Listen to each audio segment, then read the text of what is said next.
공중에 힘차게 날아가는 그날부터 주의 중보 마치고 만왕의 왕 오실 그때까지 새 천사여 날개를 펼쳐라. 새 천사여 날개를 펼쳐라. 이 하늘에서 저 하늘로 새 천사여 날개를 펼쳐라. 기별 속히 전하라.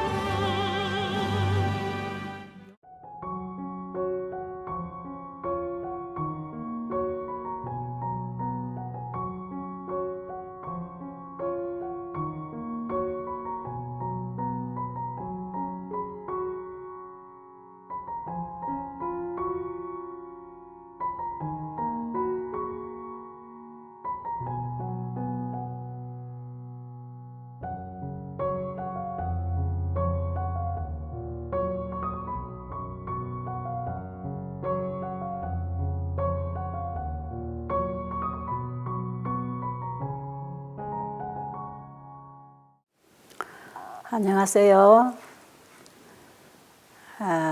30일 요양 프로그램에 열심히 따라오고 계십니까? 혹시 오늘 이 강의에 처음 들어오셨다면 1번 강의부터 차근차근 들으시고 실천을 해오면 오늘의 이 말씀이 여러분에게 금방 받아들여지고 이해가 되게 되어 있습니다. 그러니까 여러분이 이번 세미나를 통해서 뭔가 진짜 유익을 얻기를 원한다면 여러분에게 드린 이 말씀들을 여러분이 받아먹고 실천하면서 다음 말씀을 계속 받아들일 수 있도록 그렇게 하면서 여러분의 몸과 마음이 회복되는 것을 경험하게 될 것이고요. 이 30일 프로그램을 마치고 나면 30일 이전에 나와 30일 이후에 내가 전혀 다른 사람이 되어 있을 것이고 30일 이전의 내 몸 상태와 30일 이후의 내 몸 상태가 전혀 다르게 변해 있는 것을 여러분들이 경험하게 될 것이에요. 그러니까 한 시간 여러분에게 드리는 이 말씀이 조금 여러분이 부담스럽고 이해가 잘 안 된다 할지라도 무조건 여러분이 한번 받아들이고 실천하기로 결심을 하고 한번 따라와 보세요. 하나님의 말씀은 우리가 순종할 때 그 말씀이 주는 유익을 받게 되는 것이고 그 말씀 안에는 하나님의 사랑이 포함되어 있다는 것을 우리가 알게 되어 있어요. 자, 어제 우리가 병이 되는 음식, 육식을 중심으로 해서 말씀을 드렸는데 오늘 또 이어서 육식도 병을 주는 원인이 되고 있지만 건강식이라고 생각하는 질 좋은 음식도 우리가 잘못 먹으면 이것이 다 병을 일으킨다고 하는 것까지를 오늘 좀 요약해서 말씀을 드리려고 합니다. 자, 다음 말씀을 이제 좀 보면서 시작하도록 하겠습니다.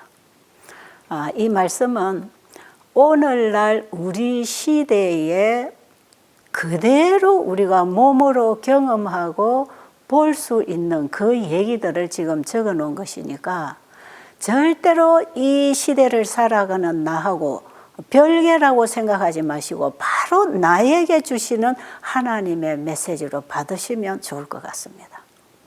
육식은 언제나 인간 가족에게 저주가 되어 왔다. 그러나 지금 사람의 불법과 범죄로 인한 저주를 하나님께서는 특별히 들짐승 무리 위에 선언하셨다. 동물들에게 있는 질병은 점점 보편화되고 있으므로 이제 우리의 유일한 안전책은 고기를 완전히 끊어버리는 데 있다. 지난 시간에는 사람에게 사육당하는 짐승들이 다 병이 들었다 그랬죠. 지금 이 말씀에는 보니까 들짐승들에게까지 인간의 죄가 그들에게도 영향을 미쳐서 그들도 다 병이 들어가고 있다. 그래서 여러분, 지금 조류, 독감 이런 것들이 우리 집에서 기르는 이런 닭이나 뭐 오리나 이런 데만 생기는 게 아니고 그냥 들짐승으로 자유롭게 날아다니는 짐승들에게도 이런 병들이 지금 오고 있잖아요. 아담이 범죄했을 때 낙엽이 떨어지고 땅이 저주를 받고 가시덤불과 엉겅퀴를 났다 그랬죠. 사람의 타락에 따라서 하나님이 주신 이 땅과 땅에 있는 모든 것들이 함께 저주를 받고 있다 이 말이에요. 아담이 범죄한 후에 땅이 저주를 받아서 가시덤불과 엉겅퀴를 내고 그 다음에 심어서 수고한 것만큼 결실을 거둘 수 없을 만큼 이 땅들이 다 지금 저주를 받고 있잖아요. 이것이 왜 왔느냐? 인간이 범죄함으로 인간에게 주어진 모든 것들이 지금 그 인간에게 와야 할 저주들이 함께 오고 있다 이 말이야. 이 저주라고 하는 의미는 우리가 괘씸해서 원수 갚을 때 저주하는 것하고는 전혀 다른 성격입니다. 하나님께서 말씀하신 그 말씀에 불순종하고 살 때에 거기에는 반드시 벌이 따르는 것인데 이것은 법이 가지고 있는 공의성입니다. 그러나 하나님께서는 법을 범하고 고통당하고 살아가는 우리에게 다시 돌아오라고 하는 복음의 초청이 있는 것입니다. 그래서 이 땅의 주인이 되어 있는 아담의 후손들이 지금 하나님께 불순종하고 불법을 행함으로 이런 저주를 자초하고 있는데 우리 인간이 예수님을 개인의 구주로 영접하고 다시 회복이 일어나면 하나님께서는 우리 인간과 함께 이 세상을 다시 회복시켜 주실 것입니다. 다음 말씀 보도록 하겠습니다. 전염병으로 수천 명의 사람들이 생명을 잃을 것이다. 외부의 세력들과 내부에서의 사단의 활동으로 위험이 우리 주변에 편만하다. 그러나 하나님의 제어하시는 힘이 아직은 역사하고 있다. 사람들은 영적 눈이 멀어 놀라운 문명의 발전을 자랑하고 있으나 하늘 거민들은 이 지구가 부패와 강포로 가득 차 있는 것을 본다. 죄로 인해서 세상의 환경은 전염병 수용소와 같이 되었다. 여러분, 지금 우리가 살고 있는 이 세상은 살만한 세상이라고 생각하세요? 아니면 이 세상이 어떻게 되려고 이 모양으로 되어가는지 탄식하고 계시지는 않습니까? 정말 세상이 변해가는 이 모습은 상상을 초월할 만큼 놀라게 하고 있지 않습니까? 특별히 요즘에 우리가 전염병 때문에 고생 많이 하고 있지요. 자, 여러분이 말씀해 보니까 전염병으로 수천 명의 사람들이 목숨을 잃어갈 것이라고 했지요. 이 전염병은 시대마다 왔지만 특별히 마지막 시대에 이 전염병이 온 세상을 장악하게 되면서 이 세상은 놀라울 정도로 모든 시스템이 바뀌게 될 것입니다. 자, 전염병들이 창궐하고 많은 사람들이 전염병으로 희생당하고 있지만 아직도 하나님의 보호하시는 은혜의 손길을 다 거두지 않으셨기 때문에 우리는 이런 전염병 가운데서도 보호를 받을 수 있고 그 보호받을 수 있는 길을 우리에게 가르쳐 주셨어요. 여러분, 앞으로 이 세상은 정말 어지럽게 될 것이지만 그 가운데서 평안할 수 있는 사람들은 믿음으로 우리 하나님의 품에 피한 사람들이고 그 하나님의 보호의 덮개 밖에서는 우리가 보호받을 수 없는 세상이 앞으로 이 세상에 오고 있어요. 지금은 질병으로 인해서 이렇게 고통을 당하고 있지만 이보다 더한 저주들이 이 땅에 임할 것입니다. 우리는 그 때를 위해서 지금 준비하라고 방울방울 이런 재앙들이 오면서 우리에게 깨달음을 줄 때에 우리가 완전히 하나님의 품으로 피하는 일을 지금 해야 되는 때가 온 것이에요. 지난 시간에 육식 문제가 우리의 건강을 해치는 그 확실한 정보들을 우리가 말씀을 통해서 받았지 않습니까? 그래서 아마 어제 강의를 들으신 분들은 육식을 안 해야 되겠구나. 그리고 여러분, 이 짐승들 뿐 아니라요, 바다에 있는 물고기도 다 지금 병이 들어 있어서 물고기가 가지고 있는 병을 몸이 받게 돼 있어요. 우리가 버리는 더러운 오물들이 바다로 들어가고 바다에 사는 물고기가 그 더러운 오물들을 먹으면서 물고기가 다 병이 들어 있다는 거죠. 그 병든 물고기를 사람이 먹고 또 사람이 병이 든다. 그러니까 하나님께서 창세기 1장에서 우리 인간에게 원래 주시지 않은 그 음식이 우리에게 해로운 것이 사실이지만 지금은 이중적으로 해로운 것은 물에 사는 물고기나 공중에 날아다니는 새나 땅에 기어다니는 모든 짐승들이 다 병이 들어 있다는 것이에요.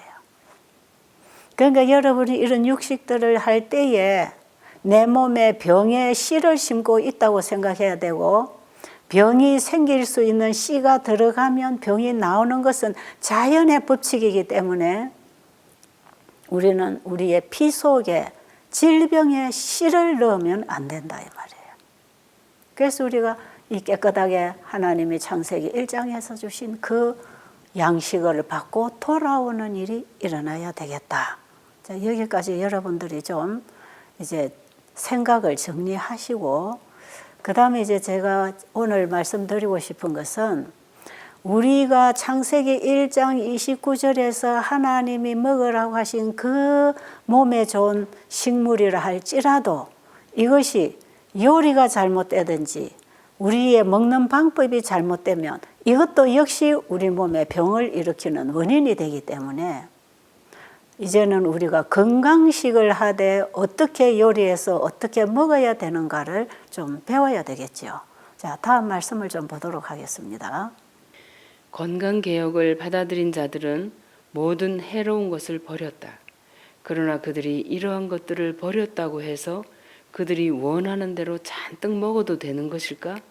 식탁에 앉을 때 얼마를 먹어야 할까를 생각하는 대신 그들은 식욕에 굴복하고 매우 과도하게 먹는다. 위는 그날 하루 종일 그것에 지워진 부담을 덜기 위하여 애써서 그것이 할 수 있는 모든 일과 해야 할 모든 일을 한다. 음식의 과도한 양을 소화기관이 처리하는 일을 돕기 위하여 뇌신경의 활력이 위로 쏠리게 된다. 이렇게 위에 무거운 부담물을 처리하는 일을 도와주기 위하여 뇌로부터 너무 과도한 유출이 있게 되면 뇌의 힘이 약화된다. 육식이나 그 밖에 나쁘고 유해한 식물을 먹지 않기로 한 많은 사람들이 자기들의 음식이 단순하고 건강에 좋으므로 제한 없이 식욕을 만족시킬 수 있다고 생각하여 과식과 때로는 폭식에까지 이른다. 이것은 잘못이다. 소화기관은 그 계통의 일을 어렵게 만들거나 음식의 질이나 양으로 인하여 과로하게 되어서는 안 된다.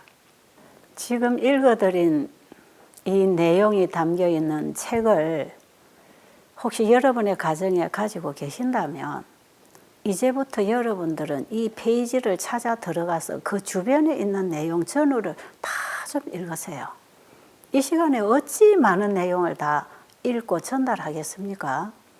일단 과식이나 간식이나 폭식을 했을 때 그것이 우리 몸에 왜 해를 끼치는지 이런 부분을 제가 조금 설명을 그냥 해드릴게요. 이 수많은 말씀들이 지금 제가 설명해 드리는 이 내용에 포함이 되어 있다는 것을 좀 여러분이 믿어주시고요.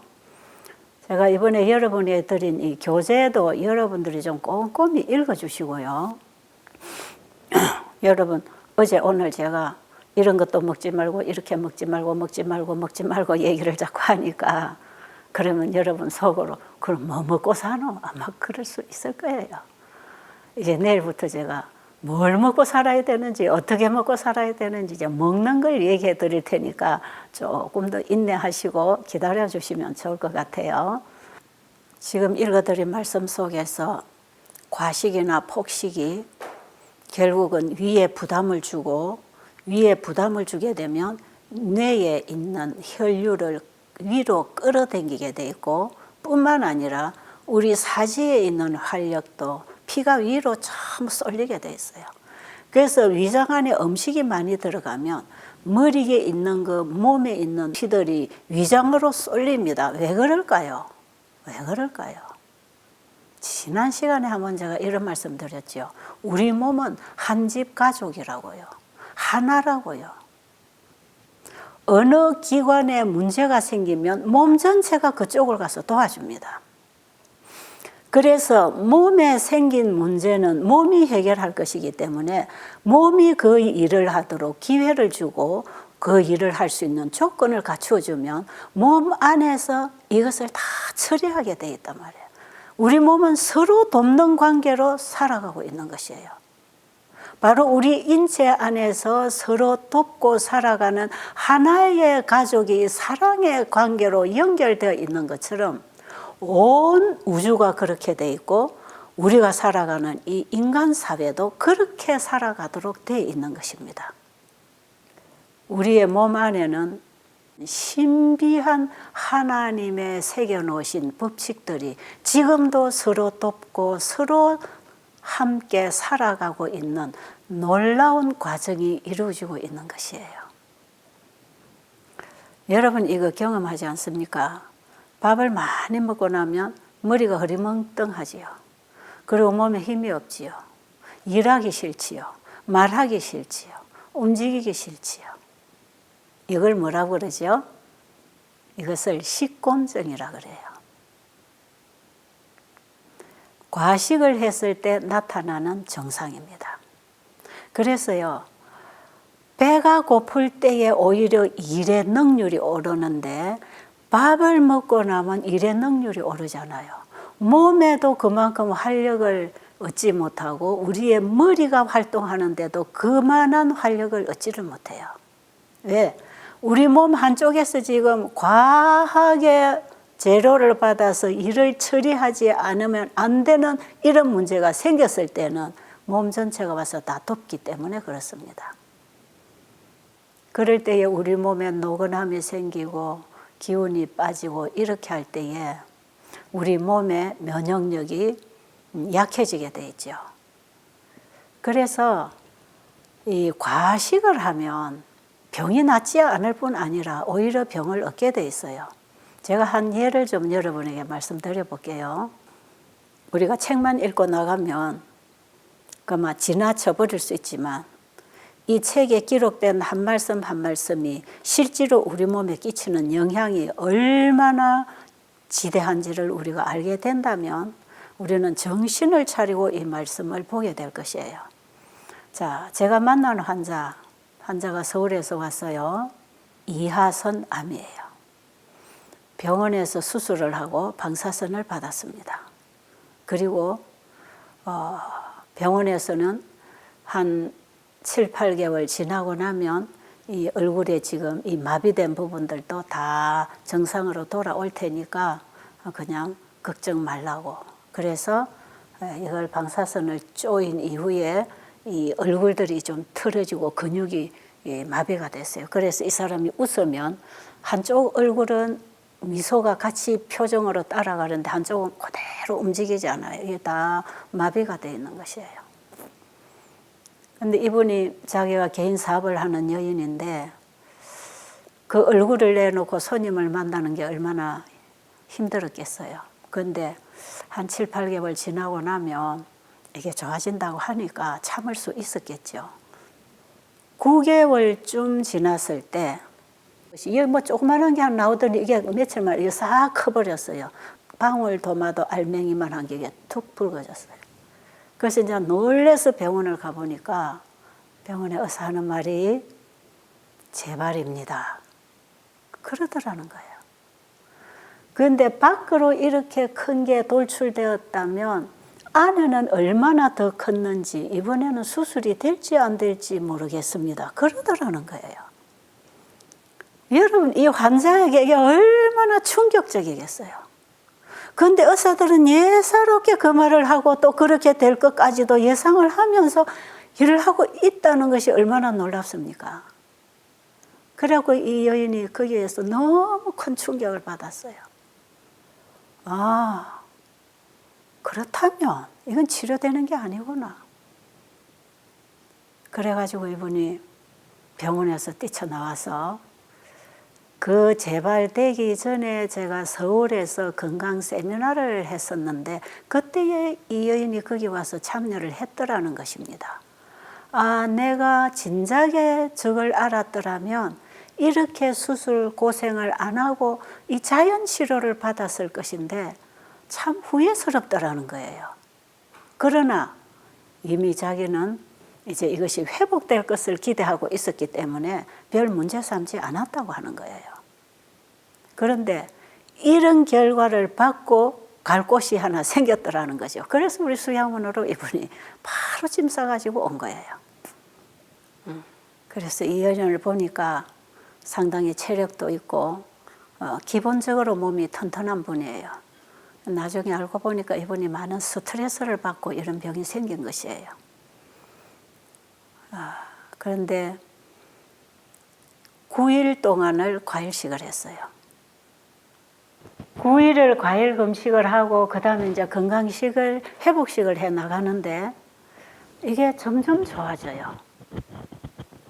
그런데 어느 날 저를 찾아와서 원장님, 이 암이 자꾸 줄어들다가 지금 커지고 있습니다. 며칠 전부터 이게 자꾸 뗀뗀하고 커지는데요. 그래서 제가 몇 가지 이럴 때의 진단법이 있어요. 하나님의 방법을 따라서 금식을 했든지 이 과일식을 했든지 건강식을 철저히 하면서 여러분이 거기 건강생활 실천하기, 이건 요양원에 와서 그거 다 하는 것이거든요. 이걸 하고 있는 동안에 환자들이 자꾸 좋아져서 이런 결과가 보여요. 그런데 이렇게 좋아지다가 나빠지는 경우가 옵니다. 집에 가서만 실패하는 게 아니고 수양원에 와서 요양하고 있는 동안에 이게 나빠지는 경우가 있어요. 이제 집에 돌아가서 나빠진다고 전화가 오면 다시 제가 진단을 해서 이렇게 하고 있지 않습니까? 하는 얘기를 하면 그게 대충 다 맞아요. 근데 제가 이분은 내 집에 있는 환자니까 물어봤어요. 혹시 스트레스를 받고 있습니까? 물어봤죠. 그랬더니 아니요. 저는 스트레스 문제 아무것도 없습니다. 이제 그거 다 해결했습니다. 그래요? 그러면 잠을 자지 못합니까? 아니요. 잠도 마음이 편안하고 잠 잘 잡니다. 아주 좋습니다. 그러면 혹시 과식을 합니까? 그러니까 과식요? 소화 잘 되는데요. 나는 원래 음식을 많이 먹는 사람이기 때문에 많이 먹어도 저는 소화 잘 되는데요. 아무렇지도 않다는 거예요. 얼마나 먹습니까? 그러니까 여기서 뭐 가져가라는 대로 이렇게 한 접시 떠와서 그냥 그렇게 먹지요. 그래요? 그럼 제대로 하고 있는데 왜 이게 나빠지죠? 저는 이렇게 몇 가지 진단해보고 이걸 다 제대로 잘하고 있는데 나빠진다는 건 좀 몰라요. 저는 제가 아는 건 없어요. 그럼 병원에 가봐야 되는 거예요. 그나 모르겠어요. 근데 그 옆에 듣고 있던 환자가 아니에요. 이분 밥 많이 먹어요. 그러는 거예요. 그러면서 하는 말이 보세요. 매일 줄 서면 맨 앞에 가서 밥 뜨잖아요. 진짜 그 사람 맨 먼저 와요. 밥을 이제 이 배식을 하는 우리 집사님들이 옆에서 지키고 있기 때문에 적당하게 딱 떠가지고 갑니다. 우리는 환자들에게 많이 잡수세요 이런 인사를 절대로 안 합니다. 왜? 작게 먹으라 해도 많이 먹어서 다 문제가 생기니까, 집에서 너무 많이 먹어서 이런 병을 가지고 왔으니까 많이 잡수세요 이 말은 환자를 위해서 베푸는 사랑이 아니에요. 그래서 우리 배달의 환자들은 절대로 많이 먹어라 더 먹어라 이런 게 없으니까 굉장히 냉정한 줄 알고 사랑이 없는 줄 알고 음식을 조금 줘서 배가 고프다고 생각하는 사람들이 많아요. 근데 나중에 자기들이 이제 몸이 좋아지고 다 배우고 나면 정말 이곳이야말로 환자들을 너무너무 관리를 잘해주고 있군요. 진짜 큰 사랑을 여기서 받습니다. 이런 말을 하고 가는 사람들이 있어요. 왜냐하면 사람들은 전부 사람 앞에서 칭찬을 얻고 좋은 인식을 얻기 위해서 무조건 먹어라 먹이고 있지 않습니까? 진짜 더 먹으라 해서 먹은 그것이 얼마나 고통스럽게 하는지 모릅니다. 저 같은 경우도 어디 가면 이거 좀 잡숴보세요. 이거 너무 맛있어요. 이거 조금만 더 잡숴보세요. 이래 주는 거 있잖아요. 내가 먹을 양을 딱 먹었는데 권해서 그 사랑을 거절 못해서 받아서 몇 숟갈 입에 넣은 것이 나중에 이게 하루 종일 소화가 안 되고 부대끼 가지고 얼마나 고생을 하는지 몰라요. 그 다음 끼니 식욕이 일어나지 않는 것입니다. 이런 경우가 흔히 있는 경우인데 특히 환자들을 이렇게 먹이면 환자들 치료는 안 돼요. 뭐 고기 먹고 뭐 온갖 술 먹고 담배 피우고 이런 사람들이 와서 그거 버리고 채식으로 할 때 약간 좋아지는 경험은 일시적으로 하지만 과식을 계속 해 나가면 다시 도로 아파집니다. 도로 재발돼요. 오늘 이 말씀 여러분 꼭 기억하십시오. 그래가지고 그 옆에 있는 환자가 증인이 돼가지고 저한테 다 일러줬어요. 그러니까 맨 앞에 밥을 딱 한 접시 정량을 떠가지고 가서 먹고는 줄 다 서서 이제 끝에 사람들이 음식 떠가지고 가고 나면 이제 우리 부에서 봉사하신 집사님들, 우리 직원들이 음식을 떠가지고 이제 방으로 들어갑니다. 사무실로 들어가서 우리 직원들이 같이 밥을 먹지요. 그렇게 하는데 전부 배식하고 우리 직원들이 들어가고 나면 이 사람은 이제 그때 다시 와서 또 한 접시를 더 많이 떠가지고 간대요. 그러니까 옆에 있는 사람들이 야, 저분은 저렇게 먹어서 안 될 텐데. 그러면서도 옆에서 말을 하면 싫어하니까 말을 못 해주는 거예요. 그랬는데 오늘 이게 딱 걸린 것이에요. 이분요, 2번씩 갖다 먹는데요. 2번째 먹는 음식은 더 많아요. 딱 뽀록이 났잖아요. 그러니까 이 사람은 뭐라는지 아세요? 저는 집에서도 이렇게 먹었는데요. 이래요. 집에서 그렇게 먹었으니까 그런 병이 왔지. 그러니까 다시 시작하라고. 초심으로 돌아가서 다시 시작해. 그래가지고 사실 이분이 한 5일간을 또 이제 과일식을 했지요. 한꺼번에 많이 먹으려고 하다 더 오랫동안 음식을 빼앗긴 격이 돼버린 거지요. 그런데 이렇게 해서 재차 시작을 해서 몸의 노폐물을 뽑아내고 피를 또 정화시키는 일을 해서 환자가 체력에 문제없이 거뜬히 일어나면 참 좋겠거니와 만약에 환자의 몸에 체력이 뒷받쳐주지 못해서 다시 재차 과일식이나 금식에 들어갔을 때 환자들이 대부분 뒤에 부분에서 회복을 못하는 경우가 있어요. 그래서 한번 시작을 하면 꾸준히 그냥 올라서야지 중간에 과식을 하거나 잘못해가지고 실패하고 뒤로 후퇴하게 되면 다시 올라오는 길이 상당히 멉니다. 안 되는 경우도 있어요. 어떤 사람은 한 끼 식사 과식해가지고 소화 안 된 그것 때문에 그냥 점점 몸에 힘이 빠지고 면역이 떨어져서 사망에까지 간다 이 말이에요. 이 연약한 소화력이 약하고 몸에 면역이 떨어져 있는 이런 환자들은 한 끼 음식을 한 번 잘못 먹어서 사망에까지 이르는 경우가 있기 때문에 환자들이 함부로 먹고 싶다고 주고 인정 삼아 그냥 정으로 먹어라 해서 먹일 게 아니라 이 말이에요. 너 죽는 거 사는 거 나하고 상관없고 그냥 내 정이니까 자꾸 먹이자. 여러분 이런 사람 없겠지요. 몰라서 그렇게 하는 거예요. 몰라서. 그래서 요즘도 자식이 좀 아프면 이거 먹일까 저거 먹일까. 옛날에 우리가 아프면 뭘 먹어야 될 텐데 못 먹어서 먹으라 먹이려 하지요.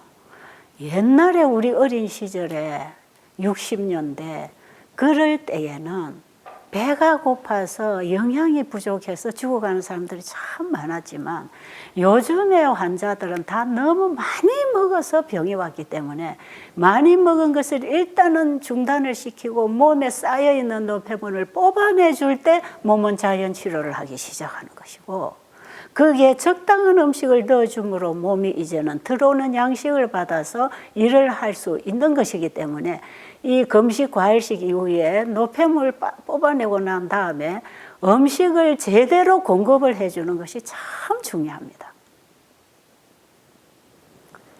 그런데 이 여인이 어떻게 됐는지 아세요? 5일간을 과일식을 하니까 얼마나 억울하겠습니까? 그 맛있게 먹던 밥을 그냥 멈춰야 되니까요. 5일을 과일 금식을 하고 그 다음에 이제 식사를 회복식을 다시 회복식을 해요.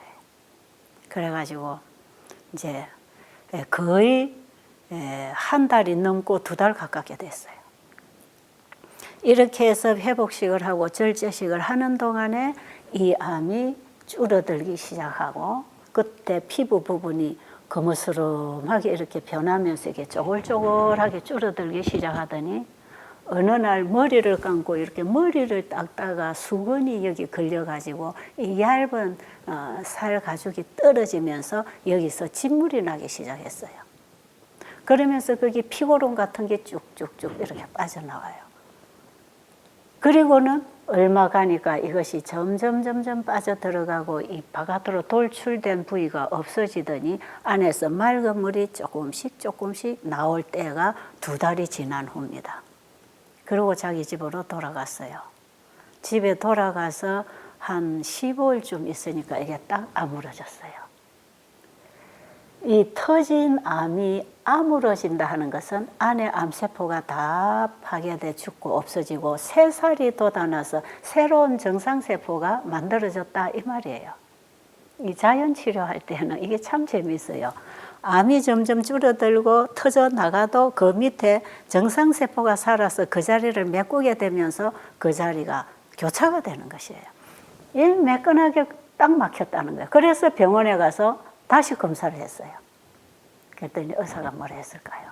다 사진을 찍어보고 하시더니 암이 하나도 없습니다. 그래가지고 나와버린 사람이에요. 여러분, 저는 이분의 경우가 상당히 인상이 깊습니다. 저한테. 왜냐 이분이 와서 제일 이분을 조절하기 힘들었던 게 먹는 문제였거든요. 처음에 과일식을 하는데도 과일을 한 접시 퍼가지고 가는 거예요. 그래서 저한테 또 들켜가지고 한번 혼이 났거든요. 그런데도 이걸 고치지를 못했어요. 그런데 이제 이 몸이 악화되면서 이분이 그 습관을 딱 고치게 됐거든요. 근데 여러분, 이분의 한 예를 가지고 지금 여러분에게 말씀드리는 이 의미는 대단히 큰 의미를 가지고 있습니다. 우리 몸의 면역력이 떨어지고 우리 몸의 암세포가 원활하게 활동할 수 있도록 도와주는 것이 육식뿐 아니라 건강식이라고 하는 이런 좋은 자료를 썼다 할지라도 이것을 아무리 건강적으로 요리를 했다 할지라도 이것을 과식하면 이것이 위장 안에서 부패합니다. 위장 안에서 소화 흡수되지 아니하고 부패가 되면 거기서부터 나오는 게 뭡니까? 독이 나오는 거죠. 그러니까 제일 치명적으로 영향을 받는 기관이 이렇게 과식을 할 때 간암 환자들은 치명적입니다. 이게 간이 나쁜 사람, 신장이 나쁜 이런 분들은 절대적으로 피를 더럽히면 안 되고 몸에 독소를 쌓도록 음식을 먹으면 안 돼요. 그러면 그 독소를 걸러주는 기관들이 과로해서 지치니까 점점 망가지겠지요. 회복이 되기는커녕 망가지는 것이에요. 다음 말씀 보겠습니다. 과식은 이 시대의 죄이다. 하나님의 말씀은 폭식하는 죄를 술 취하는 죄와 같은 범주로 여긴다. 여기 보니까 무슨 말씀 있지요? 폭식하는 것을 죄다. 왜? 성경에는 술 먹지 마라 그랬죠. 술 마시고 고기 먹는 자 함께 하지 마라 그런 말씀까지 있지요. 잠언서에 보면 하나님의 말씀에 거역하는 건 불법이니까 죄겠지요. 자, 폭식은 죄인데 어떤 죄로 간주하느냐? 술 먹은 죄로 간주한다. 왜요? 폭식을 하고 나면 속에서 썩어서 그게 술이 돼서 우리 몸의 피 속에는 술 먹은 피가 만들어진다 이 말이에요. 자, 여러분 나는 건강개혁을 했기 때문에 나는 채식만 하기 때문에 아무렇게나 많이 먹어도 괜찮다고 생각하세요? 우리 재림교인들 중에는 채식을 하는 분들이 상당히 많지요. 왜냐하면 이런 말씀들을 배우고 있기 때문에 대부분 고기 안 먹습니다. 근데 어떤 분들은 철저하게 채식만 한 분들이 암이 걸려서 와요. 뭐 그런 사람 흔히 만납니다. 근데 와서 뭘 하는지 아세요? 나는 30년 동안 현미밥만 먹고 채식을 했는데 왜 암이 옵니까? 이런 질문 참 많이 합니다. 그래요. 채식만 했다고 암이 안 걸린다고 합니까? 병이 안 생긴다고 합니까? 여기 말씀 보세요. 폭식을 하는 것, 간식을 하는 것, 과식을 하는 것은 전부 다 우리 몸 안에 들어가서 음식이 썩어서 독이 되기 때문에 고기를 먹을 때에 고기 속에 있는 그 독을 먹는 거하고 똑같이 채식이 몸에 들어가서 이렇게 영향을 끼치는 것이고, 과식을 하게 되면 우리 몸에는 과외의 일을 처리하기 위해서 몸에 있는 활력을 계속 빼앗기기 때문에 몸에 힘이 빠지고 면역이 떨어지기 때문에 병을 치료하는 활력을 다 잃어버리기 때문에 몸을 방어하고 지킬 수 있는 군대들이 다 힘을 잃고 있기 때문에 어떤 병들이 들어와서 활동하기에 좋은 환경이 되는 것이라. 그러니까 아무리 채식이라 할지라도 비건강적으로 요리해서 비건강 식사법으로 식사를 하면 암이 생기게 돼 있고요. 다른 병도 오게 돼 있고요. 당뇨병이니 고혈압이니 관절염이니 이런 분들 나는 몇십 년 채식만 했습니다 하는 분들이 참 많이 오거든요. 그래서 이번에 우리는 이제 내일부터 하나님 먹으라고 하는 그 음식을 왜 먹어야 하며 이것을 어떻게 요리해야 되며 이것을 어떤 식사 원칙에 따라서 식사를 해야 되는지, 또 요리를 할 때에 거기에 어떤 양념들을 피해야 되는지, 이런 부분이 이제 내일 모레 우리가 이런 얘기를 좀 하려고 해요. 우리 몸 상태를 건강하게 관리해 주는 것은 우리의 정신 상태와 영적인 상태를 건강하게 관리해 주는 것하고 똑같은 것이에요. 그래서 건강법칙을 어겨서 몸에 병을 들게 하는 것은 역시 정신병이 들게 하는 것이고 우리 영혼에도 병들게 하는 것이기 때문에 여러분이 먹고 마시는 문제로 인해서 우리 몸을 하나님의 성전으로 관리하는 그 신앙을 가지고 우리가 살아야 되는 것이에요. 우리 다음 말씀 좀 볼까요? 너희가 하나님의 성전인 것과 하나님의 성령이 너희 안에 거하시는 것을 알지 못하느냐? 누구든지 하나님의 성전을 더럽히면 하나님이 그 사람을 멸하시리라. 하나님의 성전은 거룩하니 너희도 그러하니라. 여기 사도 바울이 말씀하신 이 내용에서 우리의 몸은 하나님이 거하시는 성전이고 하나님이 거룩하니 우리의 몸도 거룩해야 된다. 여러분, 지금 우리의 몸이 하나님의 성전이 되어 있습니까? 아니면 귀신의 처소가 되어 있습니까? 지금 주신 이 말씀은 우리가 예수 그리스도를 믿음으로 말미암아 내 마음에 영접했을 때 내 몸은 주님이 계시는 성령이 된다 이 말이죠. 그러니까 주님이 내 안에 계시는 내 몸은 주님이 계시는 성전이기 때문에 우리가 이 몸을 함부로 관리하면 안 된다는 것이에요. 그래서 그 내 몸의 주인이 가르쳐 주시는 대로 주인의 뜻대로 내 몸을 관리해서 내 안에 계신 분이 거룩한 것처럼 내 몸도 그 거룩함에 연합하는 생활을 하라는 것이지요. 성경의 이 말씀들은 예수 그리스도를 믿음으로 말미암은 조건 안에서 우리가 어떻게 살아야 되는가 이런 말씀을 지금 다 하고 계시는 것이기 때문에 자, 예수님이 내 안에 영접되고 옛날에 나는 죽어버리고 이제는 내 안에 예수 그리스도가 사시게 될 때 내 몸은 주님의 성전이 됐지요. 이런 사람들은 먹고 마시고 살아가는 생활 방식이 내 마음이 귀신의 처소가 되어서 귀신의 지배를 받고 사는 사람들하고는 분리가 되는 것이에요. 자, 다음 말씀 한번 볼까요?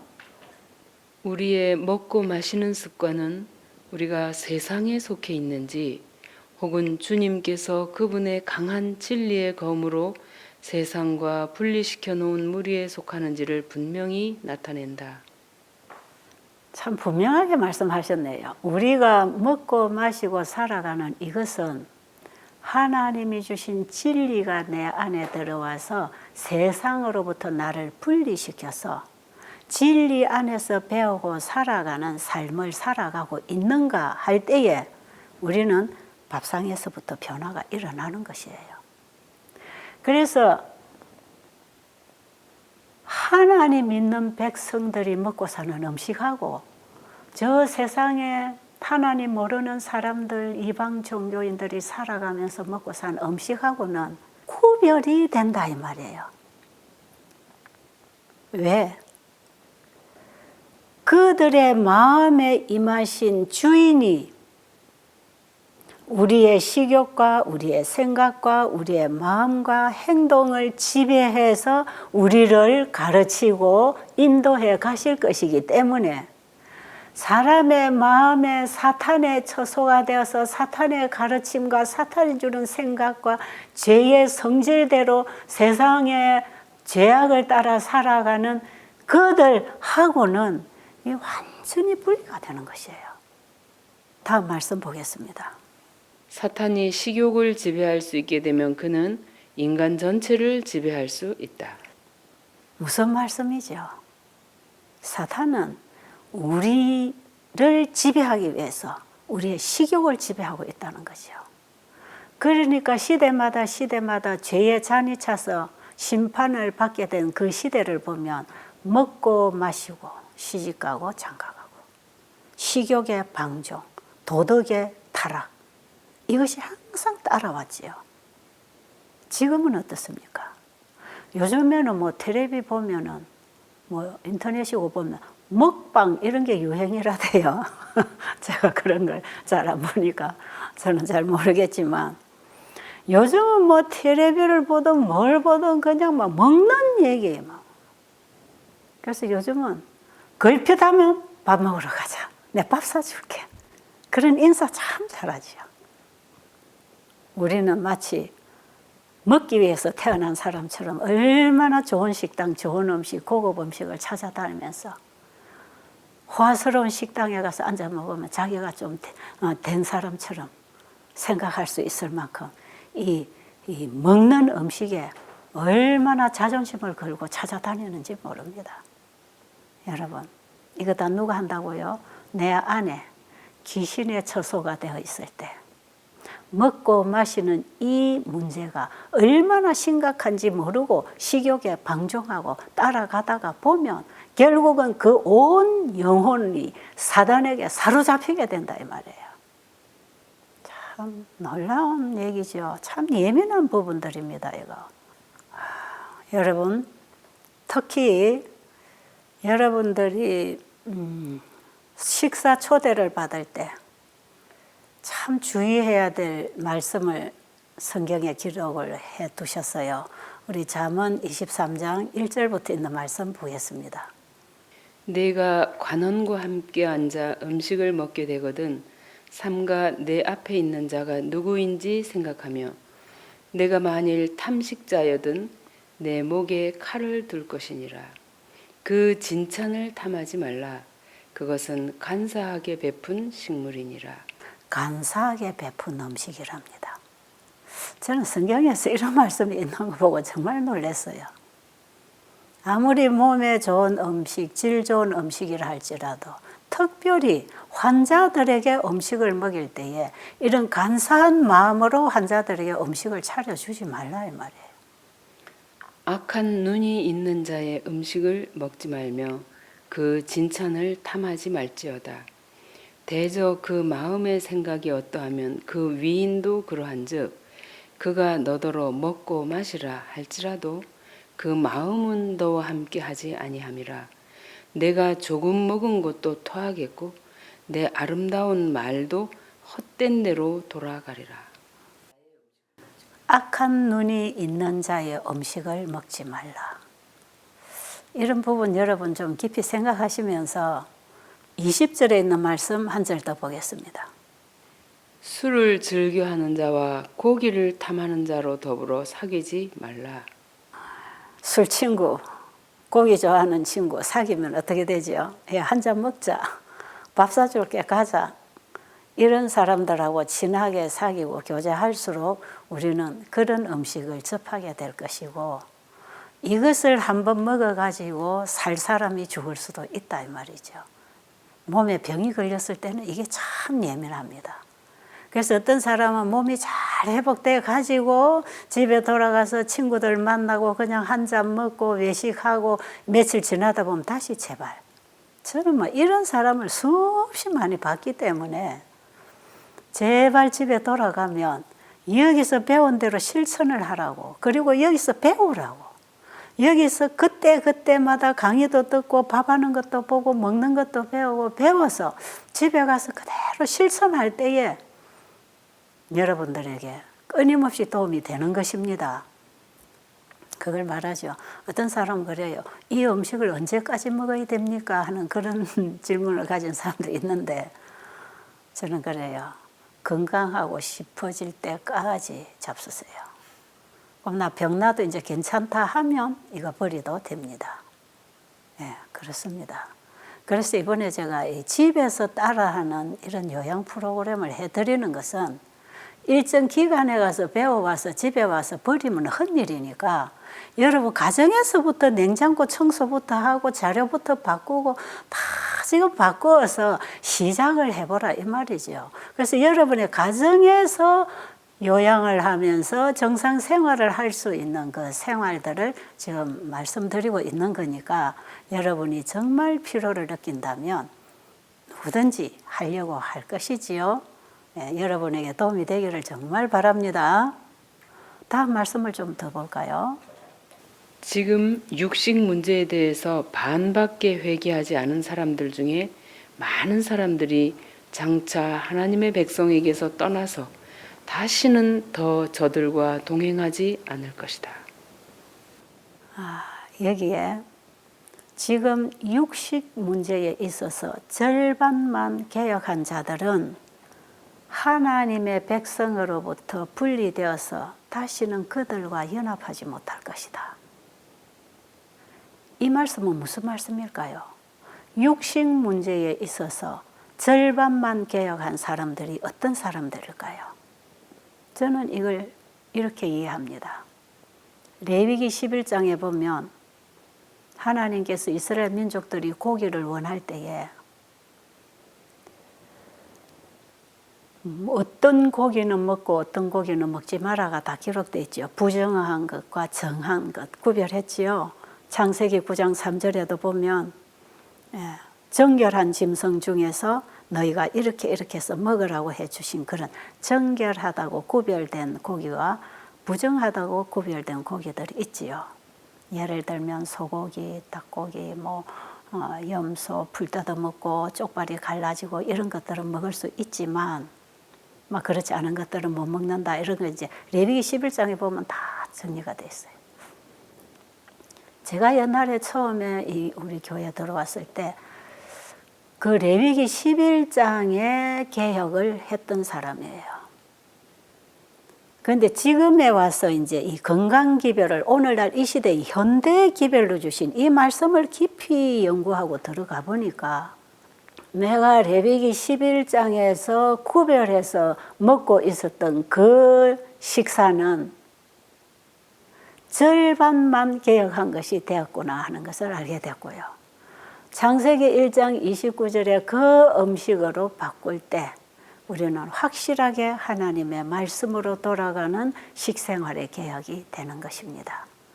그런데 마지막 때가 될수록 하나님의 백성과 그렇지 않은 사람들의 분리가 일어날 텐데 이 먹는 문제가 분명하게 분리시키고 있을 것이다. 지금 여러분의 밥상에 아직도 반쯤 개혁해서 고기를 끄는 분들이 계신가요?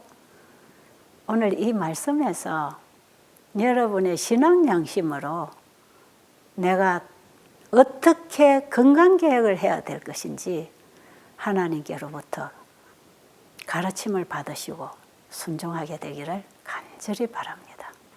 우리 재림교인들 밥상에 지금 고기 많이 올라오고 있죠. 외식을 하러 나가보면 고깃집 많이 찾아다니죠. 이 일을 이제는 중단해야 될 때가 이미 왔다 이 말이에요.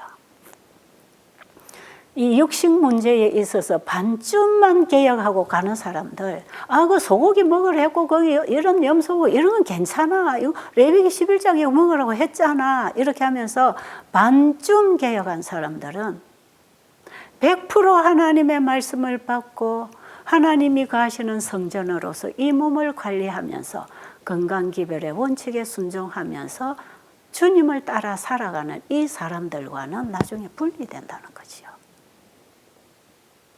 그러니까 우리의 음식 문제가 우리의 구원 문제하고 팔이 붙어서 함께 간다는 거죠. 여러분, 우리가 예수님을 믿음으로 구원을 받는 것이지만 예수님이 내 안에 믿음으로 임하시면 이제부터는 내 모든 것이 주님의 역사 안에서 살아가는 순종이 일어나게 돼 있는 거다 이 말이에요. 왜? 몸은 마음의 종으로서 마음이 몸을 지배하고 있기 때문에 우리의 마음에 예수님이 임하시면 우리의 입맛이나 우리의 행동이나 말이나 우리의 생각이나 우리의 몸은 그분에 의해서 살게 되는데 그분의 말씀에 순종하는 삶을 사는 것입니다. 자, 다음 말씀을 또 한 번 더 봐야 되겠네요. 위장을 괴롭게 하는 것은 두뇌에 영향을 끼친다. 무분별하게 먹는 사람은 자기가 지혜로운 권면을 제시할 수 있는 자격을 알고 있다는 것과 하나님의 사업을 최대한도로 진전시킬 계획을 세우기에 스스로를 부적합하게 하고 있다는 것을 알지 못한다. 그러나 이것은 사실이다. 영적인 사물을 분별할 수 없고 회의에서 마땅히 그렇다고 아멘 해야 할 때에 그는 아니라고 한다. 그는 아주 큰 오점을 남길 제의를 한다. 그가 먹는 음식이 그의 두뇌의 힘을 마비시켰다. 저는 이 말씀을 보고 참 놀랐습니다.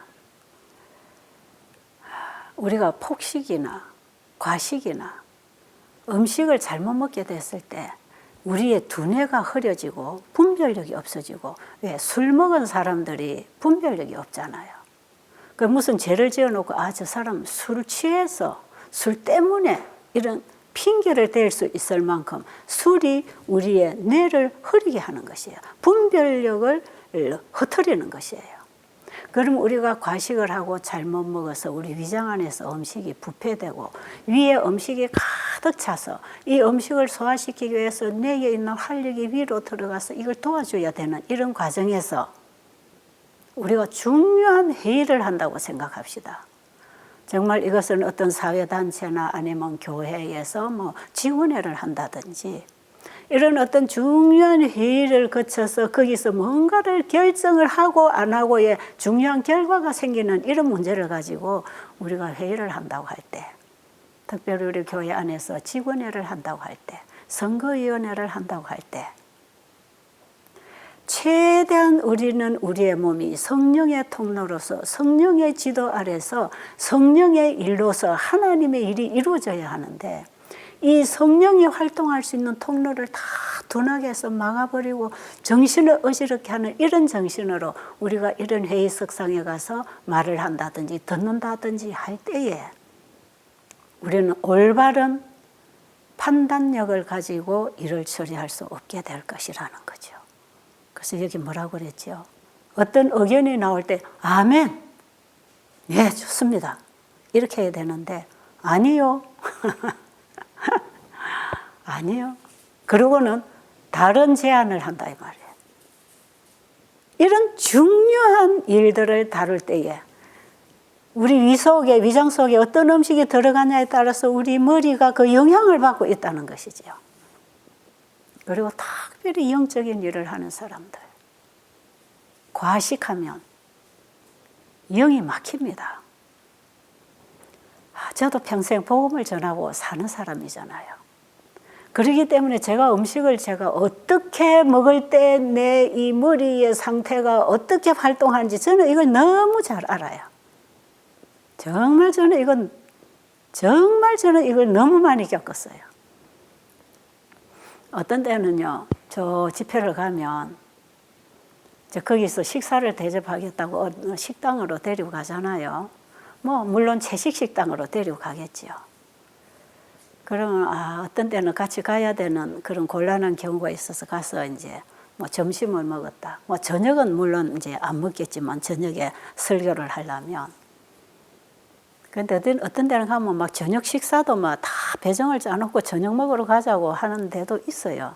저는 저녁은 복음을 전하지 않더라도 잘 안 먹지만 복음을 전하는 이런 집회 기간은 설교를 다음 시간에 해야 되는데 지금 위장에 음식을 가득 넣고 어떻게 설교합니까?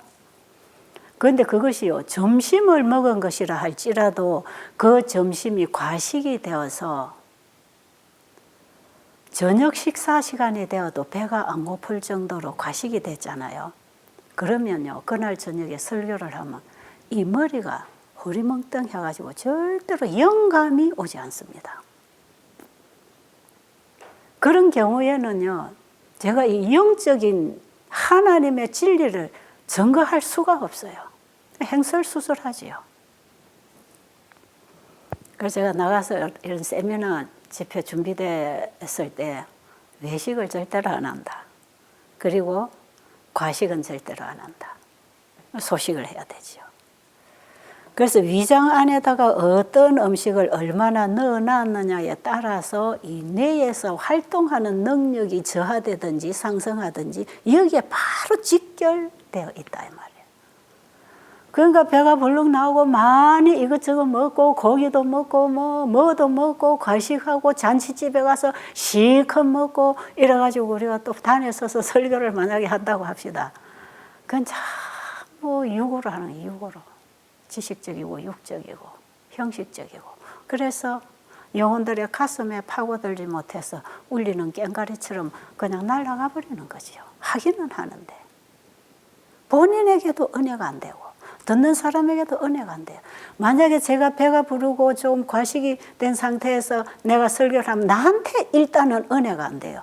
왜냐하면 그때그때 이 성령의 통로가 되어서 하늘에서부터 성령의 은혜가 와서 내가 그 은혜를 받고 그 은혜와 함께 말씀을 나눠줘야 되는데, 그래서 그렇게 할 때에는 이 설교를 하고 내가 살아난다 이 말이에요. 그런데 이 배가 부를 때 설교하면 그게 안 와요. 참 이상하죠. 지금 읽어드린 이런 말씀은요, 우리가 책에서 이해하는 그 이상으로 우리 몸이 그 반응을 일으키고 있다는 거 아시기 바랍니다. 그래서 하나님께서 특별히 쓰시기 위하여 구별된 사람들 있잖아요. 성경에 나실인들, 침례 요한 같은 경우도 구별되어 먹고 생활했잖아요. 하나님이 쓰시는 일꾼들은 입에 함부로 아무거나 넣어서는 안 되는 것이 이미 하나님의 말씀에서 가르쳐지고 있는 것이에요. 자, 이제 마지막으로 한 말씀 보고 마치도록 하겠습니다. 하나님께서는 우리를 한 걸음 한 걸음씩 그분의 본래 계획, 즉 사람은 땅에서 생산되는 자연 소산물을 먹는 것으로 돌아가게 하시고자 애쓰신다. 주의 오심을 기다리는 사람들 가운데서는 마침내 육식은 사라지게 될 것이며 그들의 식사에서 육류는 제거될 것이다. 우리는 이 목표를 항상 염두에 두어야만 하며 그것을 향해 꾸준한 노력을 경주해야 한다. 여러분, 예수님의 재림을 기다리고 계십니까?